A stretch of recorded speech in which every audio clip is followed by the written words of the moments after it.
தம்பி கீழே இறங்கு, தம்பி கீழே இறங்குப்பா ப்ளீஸ், கீழே இறங்குப்பா, கீழே இறங்குப்பா. நீ இறங்கினாதான் புத்தம் கொடுப்பேன். நான் கூட யோசிப்பேன், எம்ஜிஆர் அவர்களும் மேடம் ஜெயலலிதா மேடம் அவங்களும் ஒரே வார்த்தையில சொல்லி இந்த திமுகவை காலி பண்ணாங்கல்ல. நான் கூட யோசிப்பேன், ஏன் இவ்வளவு ஹார்ஷா பேசுறாங்க, ஏன் இவ்வளவு ஹார்ஷா அவங்கள திட்டுறாங்கன்னு யோசிச்சது உண்டு. இப்பதானே புரியுது, திமுக ஒரு தீய சக்தி, திமுக ஒரு தீய சக்தி, திமுக ஒரு தீய சக்தி, திமுக ஒரு தீய சக்தி, தீய சக்தி, தீய சக்தி, தீய சக்தி. தூய சக்தி டிவிகேவுக்கும் தீய சக்தி டிஎம்கேவுக்கும் தான் போட்டியே. அண்ணன் செங்கோட்டையன் அண்ணன் அவர்கள் நம்ம கூட வந்து சேர்ந்தது நமக்கு ஒரு மிகப்பெரிய ஒரு பலம். அந்த மாதிரி செங்கோட்டையன் அண்ணன் அவர்கள் மாதிரி இன்னும் நிறைய பேர் வந்து சேர இருக்கிறாங்க.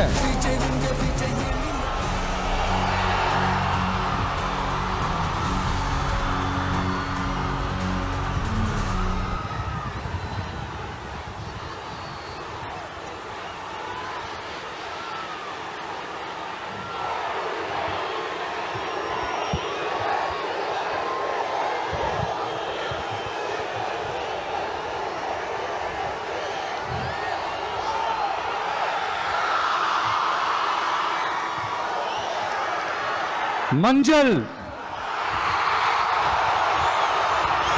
மஞ்சள் பொதுவா நல்ல காரியங்கள் ஸ்டார்ட் பண்றதுக்கு முன்னாடி இந்த மஞ்சள் எடுத்து வச்சுதான் ஸ்டார்ட் பண்ணுவாங்க. நம்ம வீட்டில் கூட நம்ம அம்மா அக்கா தங்கைகள் நமக்காக நாம நல்லா இருக்கணும்ன்றதுக்காக மஞ்சள் புடவை கட்டிக்கிட்டு தான் வேண்டிக்குவாங்க. அப்படி அந்த மஞ்சள்னாலே ஒரு தனி வைப்பு தாங்க. நம்ம கொடியில கூட அந்த வைப்ரண்டான அந்த எனர்ஜெட்டிக்கான அந்த மஞ்சள் இருக்குமே, அந்த மாதிரி மங்களகரமான மஞ்சள் விளையிற பூமி தான் இந்த ஈரோடு பூமி. இங்க வந்து மஞ்சளை பத்தி பேசாம வேற எங்க போய் பேசுறது? அது மட்டும் இல்ல, இங்க ஒரு மகத்தான ஒரு மனிதரை பத்தி நம்ம பேசி ஆகணும். இந்த ஈரோடு மண் விவசாயத்துக்கும் பேர் போன மண். இங்க நடக்கிற அந்த விவசாயத்துக்கு மிக முக்கியமான ஒரு கவசமா இருக்கிறது என்ன தெரியுமா? காலிங்கராயன் அணை, காலிங்கராயன் கால்வாய். காலிங்கராயன் அணை கட்டினதுலையும் கால்வாய் வெட்டினதுலையும் உயிரான உணர்வு பூர்வமான நிறைய விஷயங்கள் இருக்குது. அப்படி அந்த ப்ராசஸ்ல அவர் அந்த அணை கட்டும் போதும் கால்வாய் வெட்டும் போதும் ரொம்ப சோர்வடைஞ்சிட்டாராம். அப்ப அவங்க அம்மா அதை பார்த்துட்டு சொன்னாங்களாம், மகனே காளிங்கா, தயிர் வித்த காசு தாழ்வாரம் வரைக்கும் இருக்குது, மோர் வித்த காசு முகுட வரைக்கும் இருக்குது, அதை எடுத்துக்கிட்டு போய் அணைய கட்டியா கால்வாய வெட்டியான்னு சொல்லி தைரியம் கொடுத்தாங்களா? பெத்த அம்மா கொடுக்கிற அந்த தைரியம் இருக்கு பாருங்க, அதை தாண்டி வேற எதுவுமே கிடையாதுங்க. ஒரு மனுஷனால எதையும் சாதிச்சு காட்ட முடியும். அப்படி ஒரு தைரியத்தை தான் இப்ப நீங்க என்னுடைய அம்மா அக்கா தங்கைகள் நண்பா நண்பிகள் தோழர்கள் எல்லாரும் எனக்கு கொடுத்திருக்கிறீங்க. அதே தைரியத்தை, அதே துணையா என் கூட நிக்கிறீங்க. இதை எப்படி நம்ம பிரிச்சு விடலாம், இதை எப்படி நம்ம கெடுக்கலாம், என்னெல்லாம் அவதூறுகள் நம்ம விஜய் மேல சொல்லி மக்களை நம்ப வைக்கலாம், என்னெல்லாம் சூழ்ச்சிகள் நம்ம விஜய் மேல பண்ணி மக்களை நம்ப வைக்கலாம். இப்படி சூழ்ச்சிகளை மட்டுமே நம்பி குழப்ப நடத்துற சில சூழ்ச்சிக்கார கூட்டங்கள் இதை தொடர்ந்து செஞ்சுக்கிட்டு தான் இருக்கு. ஆனா அவங்களுக்கு தெரியாது, இது இன்னைக்கு நேத்து வந்த உறவு இல்ல. கிட்டத்தட்ட 30-33 வருஷத்துக்கு மேல இருக்கிற உறவு. ஏன் நான் சினிமாவுக்கு வந்தப்போ எனக்கு வயசு 10. அப்பல இருந்தே இந்த உறவு ஸ்டார்ட் ஆகி போயிட்டு இருக்குன்னு அவங்களுக்கு தெரியாம போச்சு. அதனால என்ன பண்ணாலும், நீங்க என்ன ட்ரை பண்ணாலும், எல்லாத்தையும் விட்டுட்டு மக்களுக்காக வந்திருக்கிற இந்த விஜய மக்கள் ஒரு நாளும் கைவிட மாட்டாங்க. மக்கள் கூடவே நிக்கிறாங்க, கூடவே நிப்பாங்கன்னு அவங்களுக்கு தெரியாம போச்சு. என்னப்பா நிப்பீங்கல்ல? உங்களை நம்பிதாப்பா வந்திருக்கிறேன். அதான் இந்த சத்தம் தாங்க வாழ்நாள் பூரா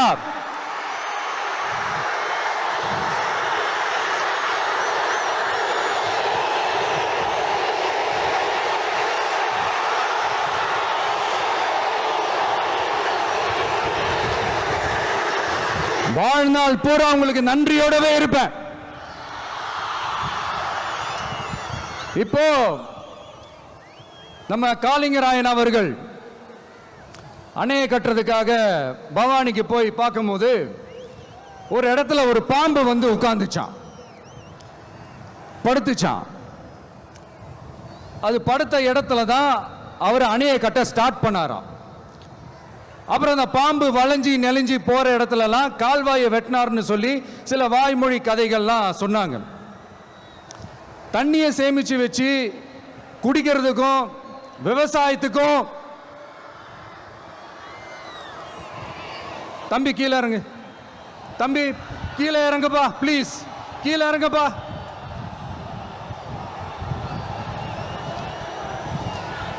ஓகே, தேங்க்யூ கீழே இறங்குங்க, கீழே இறங்குப்பா. நீ இறங்கினாதான் புத்தம் கொடுப்பேன்.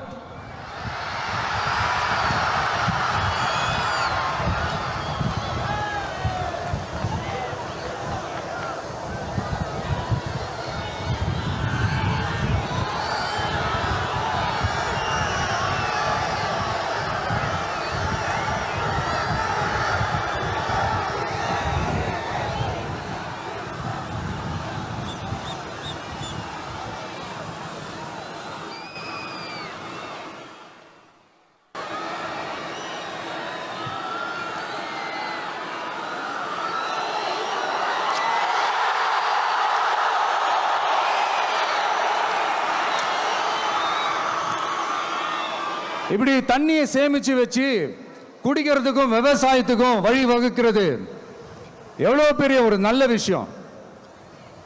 ஸோ இந்த மாதிரி நல்ல விஷயங்கள்லாம் செஞ்சிட்டு கதைகள் சொன்னா பரவாயில்ல, எதுவுமே செய்யாம கதைகளை மட்டும் அடிச்சு விடுறது எப்படி?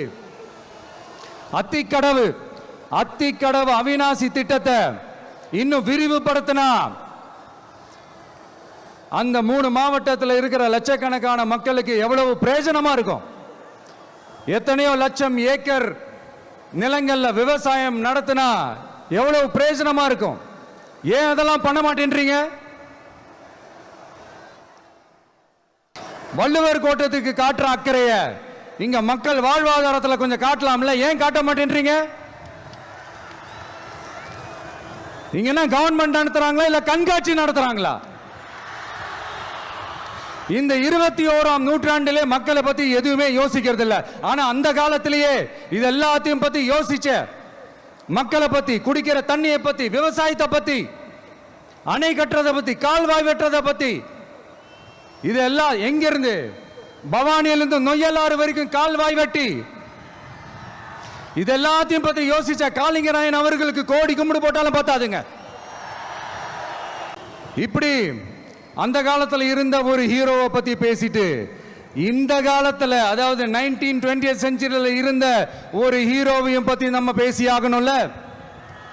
ஒருத்தர் இலகிய மனம் கொண்ட ஹீரோனா இன்னொருத்தர் இரும்பு மாதிரி அயன் மேன் தான். எஸ், நம்ம ஈரோடு கடப்பாறை தான்.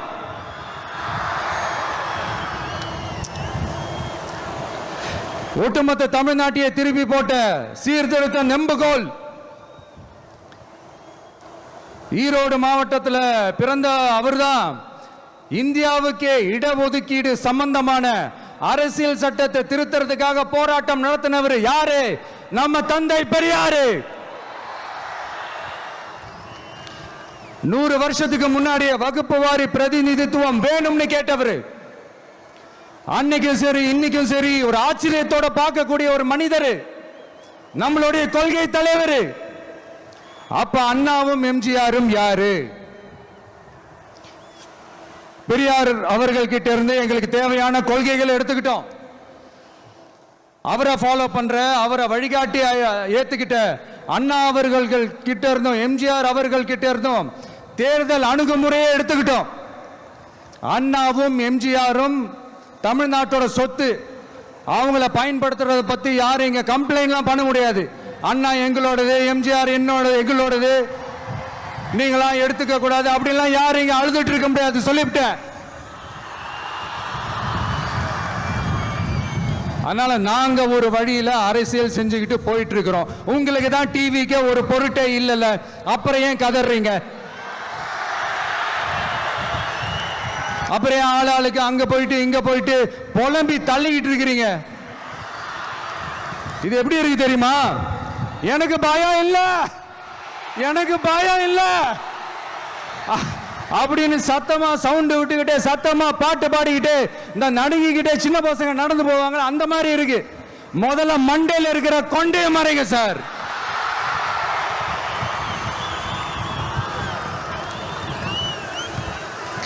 சும்மா மாறு வேஷத்துல மறு வச்சுக்கிட்டு மீடியா ஆளு, ரேடியோ ஆளுன்னு இவங்க ஆளுங்களே மாத்தி மாத்தி அனுப்பிக்கிட்டு இதெல்லாம் என்ன மக்களுக்கு தெரியாதுன்னு நினைச்சிட்டு இருக்கீங்களா? மக்கள் எல்லாத்தையும் உன்னிப்பா கவனிச்சிட்டு இருக்காங்க. அதனாலதான் சொல்றேன், உங்களுக்கு நீங்க கொள்ளையடிச்சு வச்சிருக்கிற காசு தான் துணை. ஆனா எனக்கு என் மேல எல்லையில்லா பாசம் வச்சிருக்கிற இந்த மாசு தான் துணை.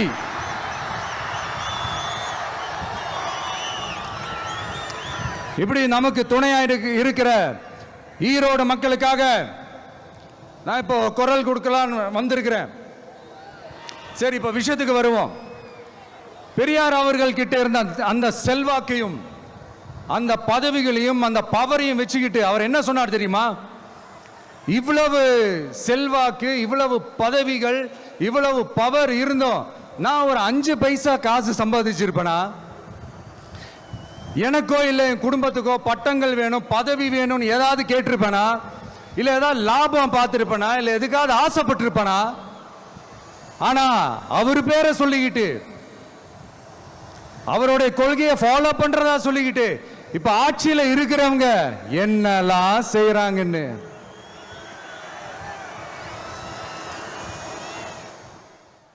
அதனாலதான் சொல்றோம், பெரியார் பேரை சொல்லிக்கிட்டு தயவு செஞ்சு கொள்ளையடிக்காதீங்கயா, தயவு செஞ்சு கொள்ளையடிக்காதீங்க. அவரு பேரை சொல்லிக்கிட்டு பெரியார் பேரை சொல்லி கொள்ளையடிக்கிற இவங்க தான் நம்மளுடைய அரசியல் எதிரி. மக்களை நீங்க சொல்லுங்க, நம்மளுடைய அரசியல் எதிரி யாரு? நம்மளுடைய கொள்கை எதிரி யாரு? ரிப்பீட், நம்மளுடைய அரசியல் எதிரி யாரு? நம்மளுடைய கொள்கை எதிரி யாரு? உங்களுக்கு புரியுதுல்ல? எனக்கு அது போதும்யா, எனக்கு வேற எதுவுமே தேவையில்லை.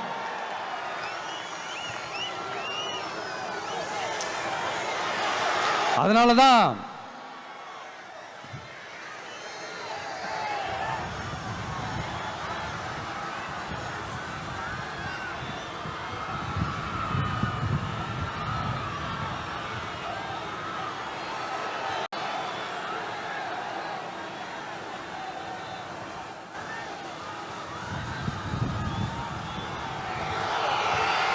உங்களுக்கு நம்மளை பத்தி நம்ம அரசியலோட நீங்க எல்லாரும் என்னோட அரசியலோட கனெக்டடாக இருக்கீங்கன்றது ரொம்ப தெளிவாக தெரியுது. அதனால் எனக்கு அது போதும். அதனால தான் எதிரிகள் யாருன்னு சொல்லிட்டு களத்துக்கு வந்திருக்கிறோம். அதனால் அவங்கள மட்டும்தான் எதிர்ப்போம். அதுவும் அந்த எதிரிகள் யாரு இப்போ இங்க 2026 சட்டமன்ற தேர்தலில் களத்தில் இருக்கிறாங்களோ அவங்கள மட்டும்தான் எதிர்ப்போம். சும்மா களத்திலே இல்லாதவங்களையும், களத்துக்கும் அவங்களுக்கும் சம்பந்தமே இல்லாதவங்களையும் எதிர்க்கிற ஐடியாலாம் இல்ல பாஸ். நீங்க கேட்கிறீங்கன்றதுக்காகலாம் எதிர்த்துட்டு இருக்க முடியாது பாஸ். எங்களுக்கு நிறைய வேலை இருக்குது.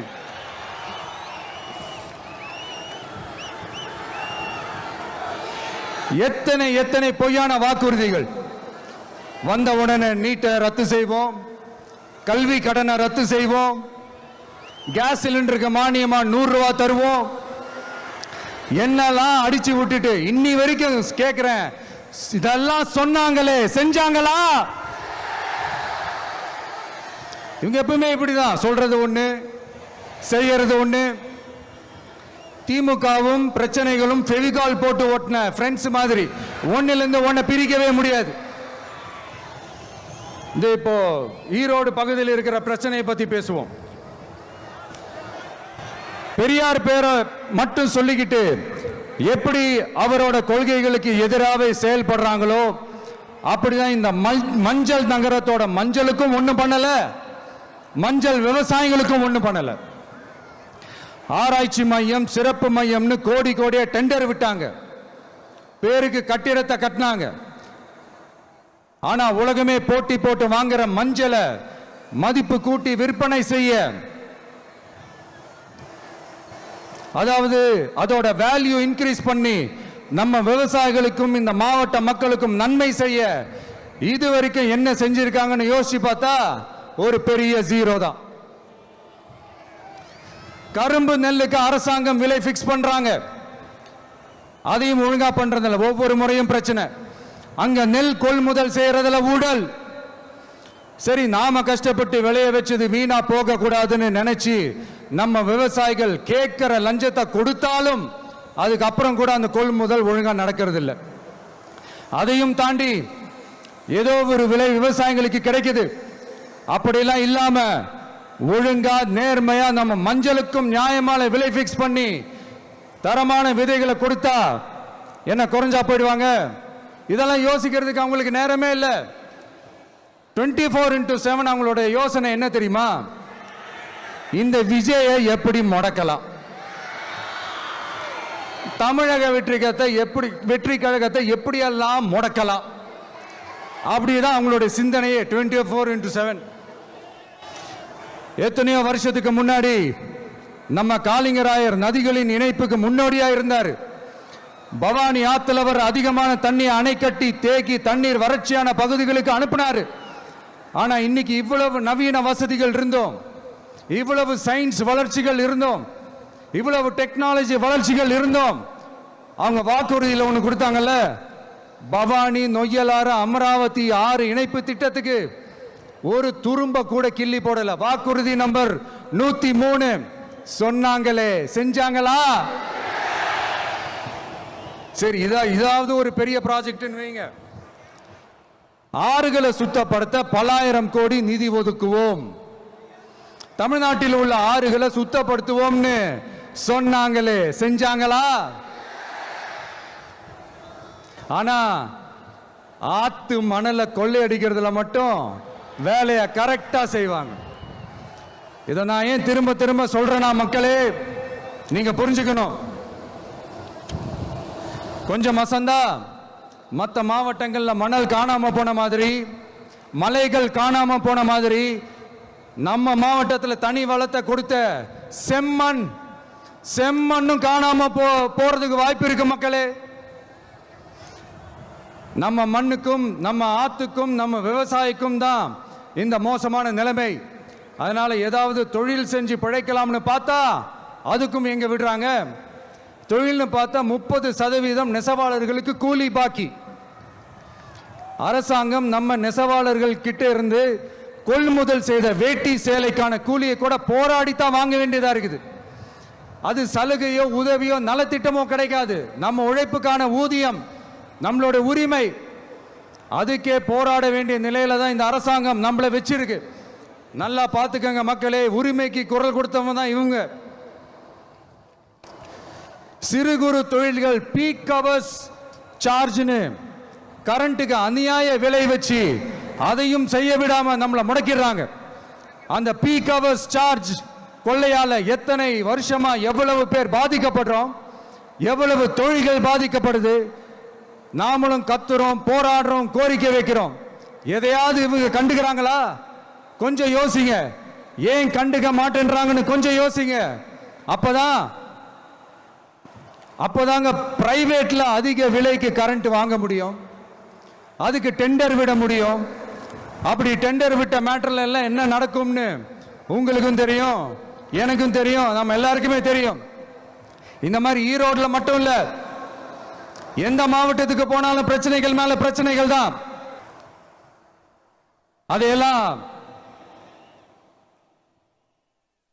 அதையெல்லாம் தீக்கிறதுக்கு ஒரு சொல்யூஷன் கூட சொல்லாம இதுல வேற பெருமையா மாடல் அரசு மாடல் அரசுங்கிறது.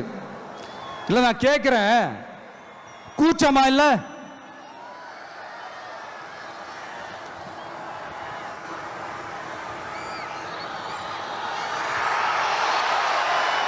இதெல்லாம் கேட்டா அப்படியே நம்ம பக்கம் யூட்டர்ன் அடிச்சு வந்துருவாங்க. விஜய் என்ன அரசியல பேச மாட்டேன்றாரு, விஜய் என்ன சினிமா டயலாக் மாதிரி பேசுறாரு, விஜய் என்ன பஞ்ச் டயலாக் பேசுறாரு, விஜய் என்ன 10 நிமிஷம் தான் பேசுறாரு, 9 நிமிஷம் தான் பேசுறாரு. நான் எத்தனை நிமிஷம் பேசினா உங்களுக்கு என்ன சார்? நான் எப்படி பேசினா உங்களுக்கு என்ன சார்? உள்ள விஷயம் என்னன்னு பாருங்க சார். ஒவ்வொரு மாவட்டத்துக்கும் போய் மக்கள் ஃபேஸ் பண்ற பிரச்சனைகளை எடுத்து பேசிட்டு இருக்கிறேன். பின்ன அது அரசியல் இல்லாம வேற எதுதான் அரசியல்? உங்களை மாதிரி தனிப்பட்ட முறையில் தரக்குறைவா அசிங்கமா பேசுறதுதான் அரசியல்னா அந்த அரசியல் நமக்கு வராது. வராதுன்னா நல்லாவே வரும். உங்களை விட எனக்கு அது நல்லாவே வரும். வேணான்னு விட்டு வச்சிருக்கிறோம். அப்புறம் உங்களுக்கு நமக்கு என்ன வித்தியாசம்? காஞ்சிபுரத்தில் நாம பேசும்போது இந்த மாதிரி உங்களால் அமைக்கப்பட போற ஆட்சியில நம்ம ஆட்சிக்கு வந்தவொடனே என்னெல்லாம் செய்ய போறோன்றது சிலது சொன்னோம். அதையெல்லாம் தப்பா புரிஞ்சுக்கிட்டு இப்போ சொல்றேன், விளக்கமா சொல்றேன். நான் சலுகைகளுக்கு எதிரானவன் கிடையாது. மக்களுக்கான சலுகைகளை இலவசம்னு சொல்லி அசிங்கப்படுத்துறதுல எனக்கு உடன்பாடு கிடையாது. மக்கள் காசுல மக்களுக்கு செய்யறதை எப்படி இலவசம்னு சொல்லுவீங்க? அப்படியே செஞ்சிட்டாலும் ஓசில போறேன்னு சொல்லி அசிங்கப்படுத்துறீங்க. என்ன கேட்கறதுக்கு ஆள் இல்ல நினைச்சீங்களா? மக்களுக்கு ஒண்ணுன்னா இந்த விஜய் வந்து நிப்பா, இந்த விஜய் வந்து கேள்வி கேட்பா. இந்த விஜய் எப்பவுமே மக்கள் பக்கம் தான், அதே மாதிரி மக்களும் என் பக்கம் தான். என் மக்கள் மானத்தோட மரியாதையோட கௌரவத்தோட வாழணும். என் மக்கள் யாருக்கும் கீழே கிடையாது. அப்படி அவங்க கௌரவத்தோட வாழணும்னா அவங்களுக்கான வாழ்க்கை தரம் உயரணும். வாழ்க்கை தரம் உயரணும்னா அவங்களோட வாழ்வாதாரம் உயரணும். வாழ்வாதாரம் உயர்ந்தாதான் பொருளாதாரம் உயரும். பொருளாதாரம் உயர்ந்தாதான் வசதி வாய்ப்புகள் உயரும். இதெல்லாம் உயர்ந்தாலே ஆட்டோமேட்டிக்கா அவங்களோட வாழ்க்கை தரம், அவங்களுக்கான மரியாதை, அவங்களுக்கான கௌரவம் எல்லாமே உயரும். இதுக்கான வழிகள், அந்த சூழல்களை அந்த கவர்மெண்ட் அமைச்சு கொடுக்கணும். இதுக்கான அந்த திட்டங்களை செயல்படுத்தணும். இதெல்லாம் செஞ்சாதான் அந்த அரசாங்கம் ஒரு நல்ல அரசாங்கம். இதைத்தான் சொன்னோம்.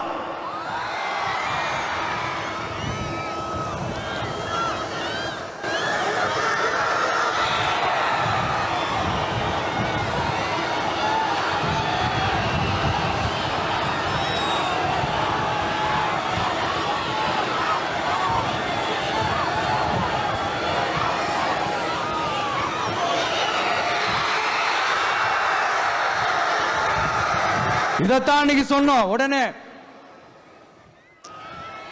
சொன்னா மட்டும் போதுமா? எப்படி செயல்படுத்துவீங்க? நாங்க என்ன வாயிலே வடை சுடுறதுக்கு டிஎம்கேவா, டிவிகேவா?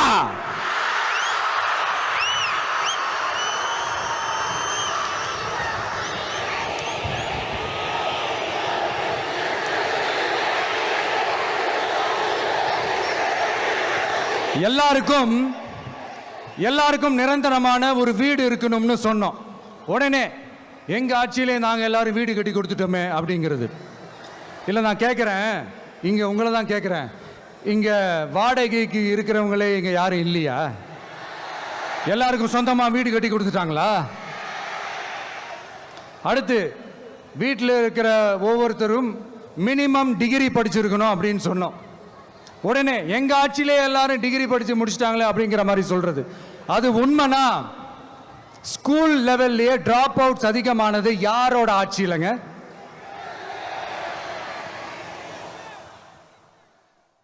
பசங்க பிள்ளைங்க யாரும் ஸ்கூல்ல சேரலன்னு சொல்லிட்டு எனக்கு தெரிஞ்சு 207 கவர்மெண்ட் ஸ்கூல்ஸ் மூடினது யாரோட ஆட்சியிலங்க? இதுல கல்வியில் சிறந்த தமிழ்நாடுன்னு டிராமா வேற. அடுத்து குடும்பத்தில் ஒருத்தருக்கு நிரந்தரமான வருமானம் வரணும், வேலை வாய்ப்பு கிடைக்கணும் அப்படின்னா நாங்கள் கொடுக்காத வருமானமா, நாங்கள் கொடுக்காத வேலையா அப்படிங்கிறது. எத்தனையோ லட்சம் காலி பணியிடங்கள் நிரப்புவோம்னு வாக்குறுதி கொடுத்துட்டு ஆட்சிக்கு வந்தீங்களே, எத்தனை லட்சம் காலி பணியிடங்களை நிரப்புனீங்க? அட்லீஸ்ட் 1 லட்சம் காலி பணியிடங்களாவது நிரப்புனீங்களா? இதெல்லாம் சொல்லிட்டு மக்களை ஏமாத்துறது யாரோட ஆட்சியிலங்க? அடுத்து ரொம்ப முக்கியமா, பெண்களுக்கு பாதுகாப்பு இல்லை, சட்டம் ஒழுங்கு சரியா இல்லைன்னு சொன்னா தமிழ்நாட்டில் பெண்கள் பாதுகாப்பு தான் அதிகமா இருக்குதான். நீங்க சொல்லுங்க மக்களே, பெண்கள் பாதுகாப்பு இருக்கு, சட்டம் ஒழுங்கு சரியா இருக்கு? அவங்க சொல்றது உண்மையா? அவங்க சொல்றதை நீங்க ஏத்துக்கிறீங்களா? சத்தமா கேக்குதா சார்? இதுதான் ரியாலிட்டி, இதுதான் நிஜம். நம்மளுடைய ஆட்சியில சட்டம் ஒழுங்குல சமரசமே இருக்காது. அதனாலதான் இவ்வளவு ஸ்ட்ராங்கா சொல்றோம், தைரியமா இருங்க மக்களே. இந்த மாதிரி விஷயங்கள்லாம் நம்ம மக்கள் கிட்ட எடுத்து சொன்னா உடனே இந்த இது எடுத்துட்டு வந்துருவாங்க.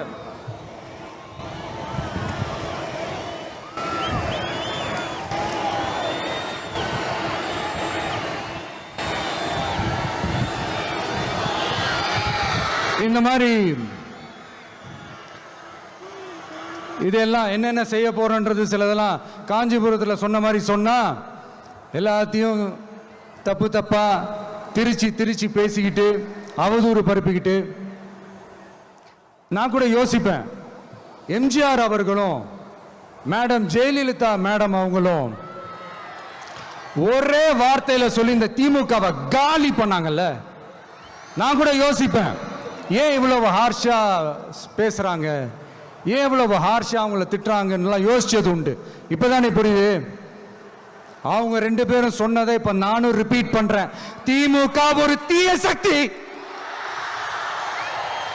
திமுக ஒரு தீய சக்தி, திமுக ஒரு தீய சக்தி, திமுக ஒரு தீய சக்தி, தீய சக்தி, தீய சக்தி, தீய சக்தி. என் நெஞ்சில் குடியிருக்கும் ஈரோடு மக்களே,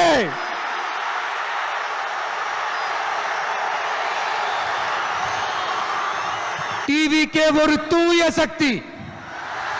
எப்படி? டிவிகே ஒரு தூய சக்தி. தூய சக்தி டிவிகேவுக்கும் தீய சக்தி டிஎம்கேவுக்கும் தான் போட்டியே. என்ன முடக்கலாம்னு நினைக்கிறீங்க, ஆனா இந்த சத்தத்தை ஒரு நாள் உங்களால முடக்க முடியாது. மக்கள் விரோத திமுக அரசை வீழ்த்த மக்கள் சக்தியான நம்மளால மட்டும்தான் முடியும். அண்ணன் செங்கோட்டையன் அண்ணன் அவர்கள் நம்ம கூட வந்து சேர்ந்தது நமக்கு ஒரு மிகப்பெரிய ஒரு பலம். அந்த மாதிரி செங்கோட்டையன் அண்ணன் அவர்கள் மாதிரி இன்னும் நிறைய பேர் வந்து சேர இருக்கிறாங்க. அவங்க எல்லாருக்குமே அந்த உரிய அங்கீகாரத்தை கொடுப்போம். அது மட்டும் இல்ல, அப்புறம் இன்னொரு விஷயம் சொல்ல மறந்துட்டேன். இப்போ ரீசண்டாக ஒரு இடத்துல நம்ம சிஎம் சார் அவர்கள் பேசும்போது சொன்னாங்க, என் கேரக்டரையே புரிஞ்சுக்க மாட்டேங்கிறேன். இது சினிமா டயலாக் இல்லையா? நான் ஏதாவது பேசினா சினிமா டயலாகா? சார் பேசினா அது சினிமா டயலாக் இல்லையா? சிலப்பதிகாரத்திலேருந்து எடுத்ததான் அந்த லைனு, என் கேரக்டரையே புரிஞ்சிக்க மாட்டேன்றது. உங்களை எப்படி தான் சார் புரிஞ்சுக்கிறது? எந்தெந்த விஷயத்துலலாம் சார் உங்கள் கேரக்டர் நாங்கள் புரிஞ்சுக்கிறது? அதையும் நீங்களே சொல்லிட்டீங்கன்னா கொஞ்சம் நல்லா இருக்கும் சார். சட்டம் ஒழுங்குல நாடே சந்தி சிரிக்குது அதுலையா? பெண்கள் பாதுகாப்புல நாடே சந்தி சிரிக்குது அதுலையா? பொய் வாக்குறுதிகளாக கொடுத்து ஏமாத்தி ஆட்சிக்கு வந்தீங்களே அதுலையா? எதில் தான் சார் உங்கள் கேரக்டர் நாங்கள் புரிஞ்சுக்கிறது? ஆனால் ஒன்று, தமிழ்நாட்டில் ஆட்சி செய்கிற நீங்களும் சரி, ஒன்றியத்தில் ஆட்சி செய்கிறவங்களும் சரி, நீங்கள் 2 பேரும் முதல்ல என்னோட கேரக்டரை புரிஞ்சுக்கணும் சார். என்னோட கேரக்டர்னு சொன்னது நம்ம மக்களோட கேரக்டரை. 2026 சட்டமன்ற தேர்தலோட அந்த கேரக்டரே கொஞ்சம் வேற மாதிரி சார். அதை கொஞ்சம் தயவு செஞ்சு நீங்க புரிஞ்சுக்கணும் சார். புரிஞ்சுக்கலன்னா மக்களே உங்களுக்கு புரிய வைப்பாங்க சார். கான்பிடென்டா இருங்க சார், நல்லதே நடக்கும் சார். வெற்றி நிச்சயம் சார். மீண்டும் சந்திக்கும் வரை நன்றி, வணக்கங்க சார்.